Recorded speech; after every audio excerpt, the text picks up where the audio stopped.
नमस्ते। आज हम कक्षा 10 से पाठ 5 पढ़ेंगे। यह एक कविता है। कविता का नाम पर्वत प्रदेश में पावस। यह कविता सुमित्रा नंदन पंत जी के द्वारा लिखी गई है। इनका जन्म उत्तराखंड कोसानी अल्मोड़ा में हुआ था। इस कविता के शीर्षक पर्वत प्रदेश में पावस का अर्थ है वर्षा ऋतु और इनका पूरा अर्थ है पर्वतों में वर्षा ऋतु का आगमन। तो पर्वतों में वर्षा ऋतु के आगमन में क्या क्या परिवर्तन होते हैं उसका सुमित्रा नंदन पंत जी ने किस तरह से वर्णन किया है, ये हम इस कविता के माध्यम से जानेंगे। पर्वत प्रदेश में पावस ऋतु थी। पर्वत प्रदेश पल पल परिवर्तित प्रकृति वेश।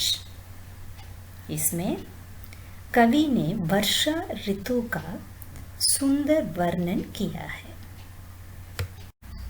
पहला पद में कवि कहता है कि पर्वतीय क्षेत्रों में वर्षा ऋतु का प्रवेश हो गया है, जिसकी वजह से प्रकृति के रूप में बार बार बदलाव आ रहा है।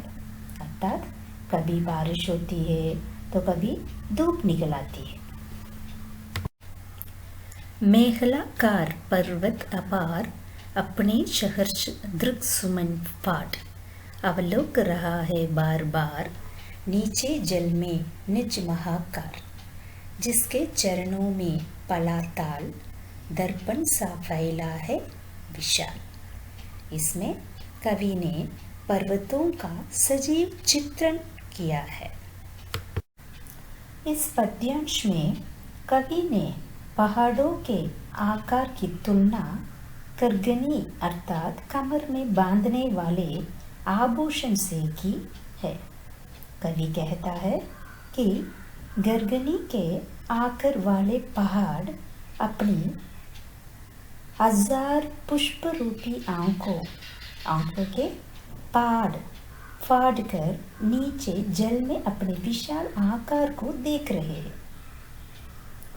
ऐसा लग रहा है कि पहाड़ ने जिस तालाब को अपने चरणों में पाला है वह तालाब पहाड़ के लिए विशाल आईने का काम कर रहा है। गिरी का गौरव गाकर जर्जर मध्य में नस नस उत्तेजित कर मोती के लड़ियों से सुंदर जरते हैं जाग बरे निर्जर।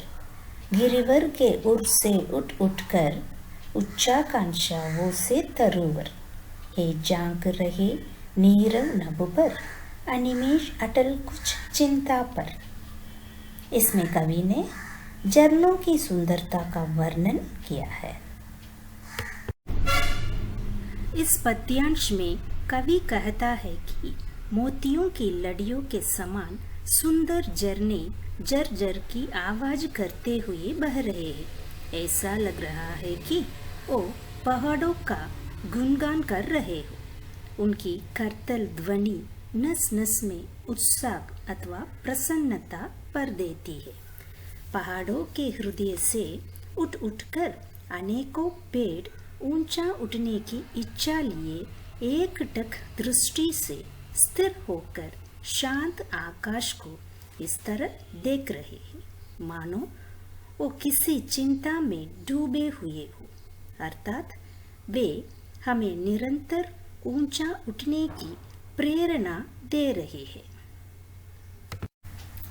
उठ गया अचानक लो बोतर फटका अपार फारद के पर। रवशेष रख गए है निर्जर है टूट पड़ा भू पर अंबर। दस गए धरा में सबई शाल उठ रहा दुआ जल गया ताल।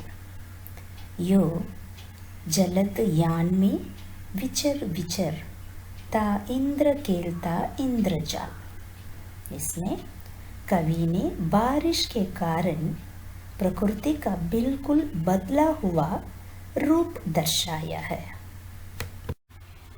इस पद्यांश में कवि कहता है कि तेज बारिश के बाद मौसम ऐसा हो गया है कि घनी धुंध के कारण लग रहा है मानो पहाड़ कहीं उठ गए हो, अर्थात गायब हो गए हो। ऐसा लग रहा है कि पूरा आकाश ही धरती पर आ गया हो, केवल झरने की आवाज ही सुनाई दे रही है। प्रकृति का ऐसा भयानक रूप देखकर शाल के पेड़ झरकर धरती के अंदर घुस गए हैं। चारों ओर धुआं होने के कारण लग रहा है कि तालाब में आग लग रही गई है। ऐसा लग रहा है कि ऐसे मौसम में इंद्र भी अपना बादल रूपी विमान लेकर इधर उधर जादू का खेल दिखता हुआ घूम रहा है। तो इस कविता में आपने देखा कि सुमित्रा नंदन पंत जी ने पहाड़ों का, झरनों का, वर्षा ऋतु का सुंदर वर्णन किया गया है।